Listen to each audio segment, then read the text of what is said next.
춘심 권사입니다. 사사기 21장입니다. 이스라엘 사람들이 미스바에서 맹세하여 이르기를 우리 중에 누구든지 딸을 베냐민 사람에게 아내로 주지 아니하리라 하였더라. 백성이 베델에 이르러 거기서 저녁까지 하나님 앞에 앉아서 큰 소리로 울며 이르되 이스라엘 하나님 여호와여 어찌하여 이스라엘에 이런 일이 생겨서 오늘 이스라엘 중에 한 지파가 없어지게 하시나이까 하더니 이튿날에 백성이 일찍이 일어나 거기에 한 제단을 쌓고 번제와 화목제를 드렸더라. 이스라엘 자손이 이르되 이스라엘 온 지파 중에 총회와 함께하여 여호와 앞에 올라오지 아니한 자가 누구냐 하니 이는 그들이 크게 맹세하기를 미스바에 와서 여호와 앞에 이르지 아니하는 자는 반드시 죽일 것이라 하였습니다. 이스라엘 자손이 그들의 형제 베냐민을 위하여 뉘우쳐 이르되 오늘 이스라엘 중에 한 지파가 끊어졌도다. 그 남은 자들에게 우리가 어떻게 하면 아내를 얻게 하리요. 우리가 전에 여호와로 맹세하여 우리의 딸을 그들의 아내로 주지 아니하리라 하였도다.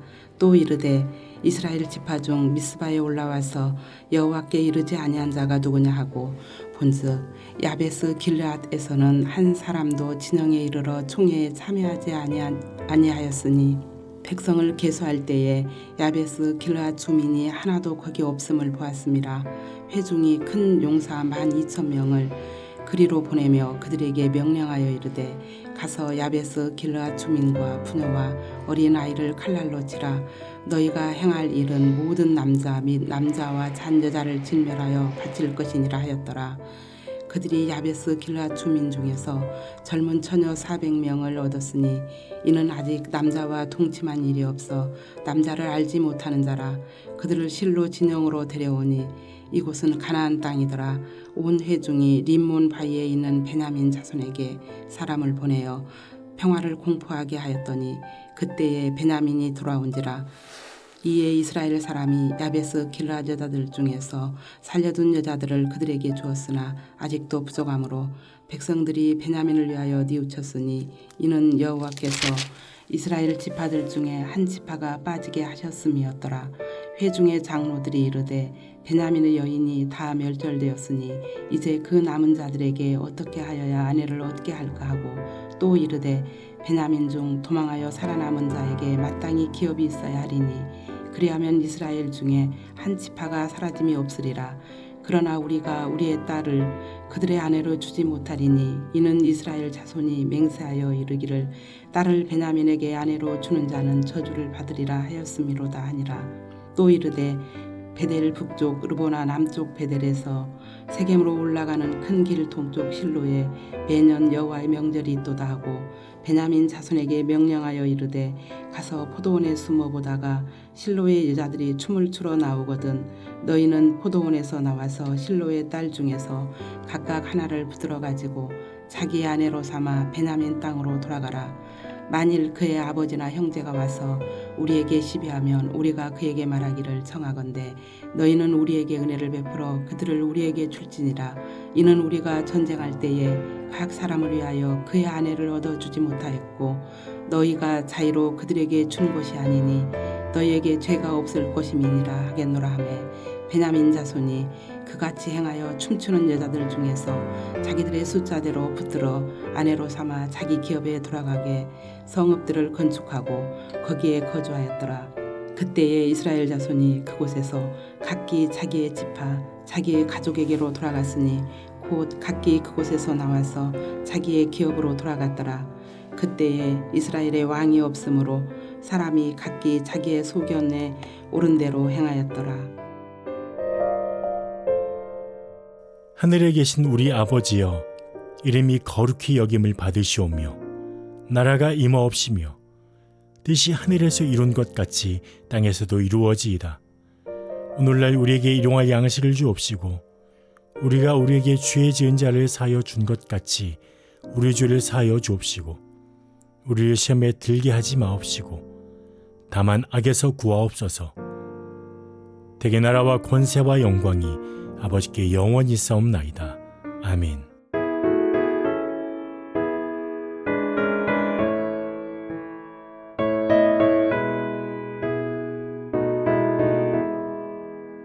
주님의 뜻을 이루소서.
오늘 함께 나눌 말씀은 요한복음 7장 37절에서 39절 말씀입니다. 명절 끝날 곧 큰 날에 예수께서 서서 외쳐 이르시되 누구든지 목마르거든 내게로 와서 마시라. 나를 믿는 자는 성경의 이름과 같이 그 배에서 생수의 강이 흘러나오리라 하시니 이는 그를 믿는 자들이 받을 성령을 가리켜 말씀하신 것이라. 예수께서 아직 영광을 받지 아니하셨으므로 성령이 아직 그들에게 계시지 아니하시더라. 아멘. 우리 주변에 흔하게 볼 수 있는 많은 것들이 있지만 그 중에 하나는 바로 물입니다. 지구를 관찰해 보면 바다와 강, 그리고 호수, 얼음, 물이 지구의 약 70%를 그 이상을 덮고 있습니다. 우리 몸 역시 많은 물로 이루어져 있죠. 3분의 2 이상이 물로 되어 있습니다. 또 우리의 혈액을 구성하는, 피를 구성하는 물은 이 바다의 물과 비슷해서 사람을 걸어 다니는 해수자루 이렇게 표현하기도 한다고 합니다. 물은 생명을 위해서 수많은 일을 감당하고 있습니다. 물은 지구에서 영양분을 순환시키는 데 중심적인 역할을 합니다.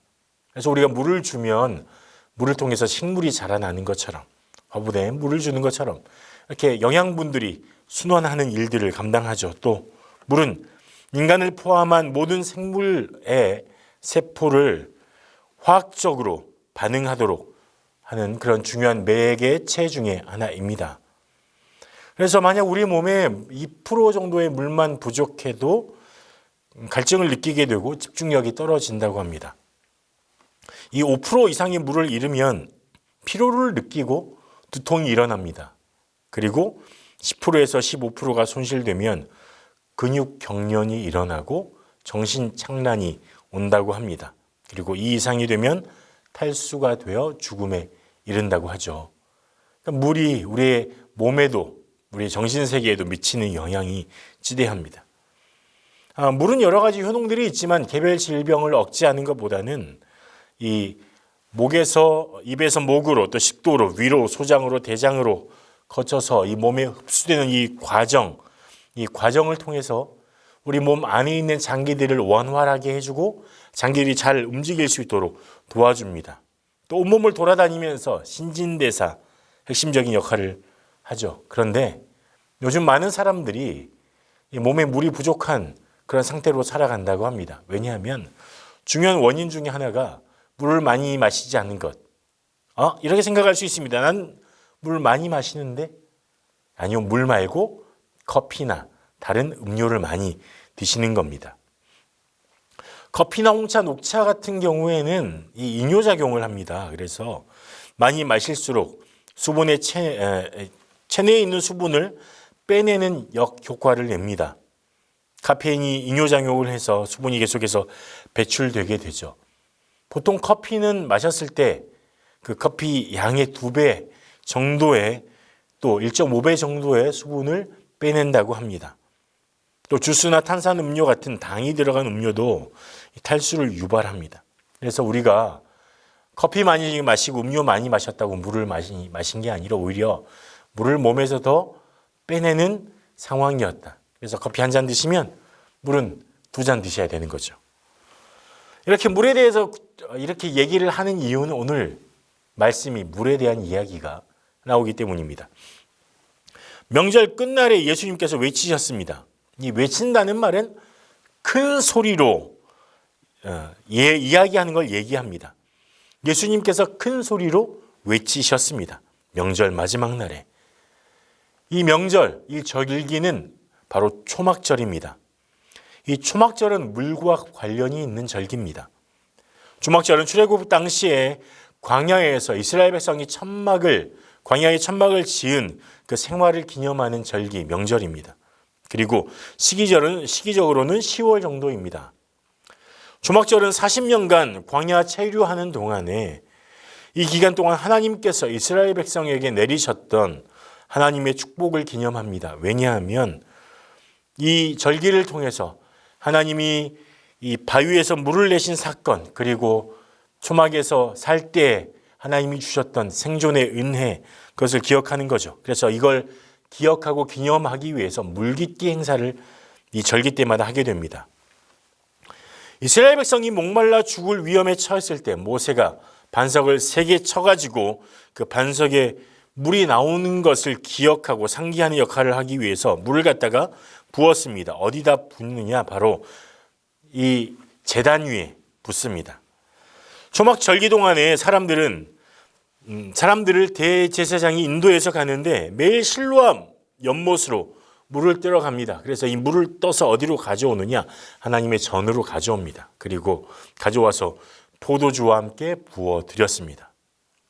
하나님이 이스라엘 백성에게 광야에서 공급하신 것처럼 우리에게도 이렇게 공급하실 거라는 그런 믿음을 가지고 이런 행사를 했습니다. 또 우기가 시작될 무렵이기 때문에 건기의 마지막 때 우기에 시작돼 하나님께서 동일하게 이 이른 비의 은혜를 주시기를 원했습니다.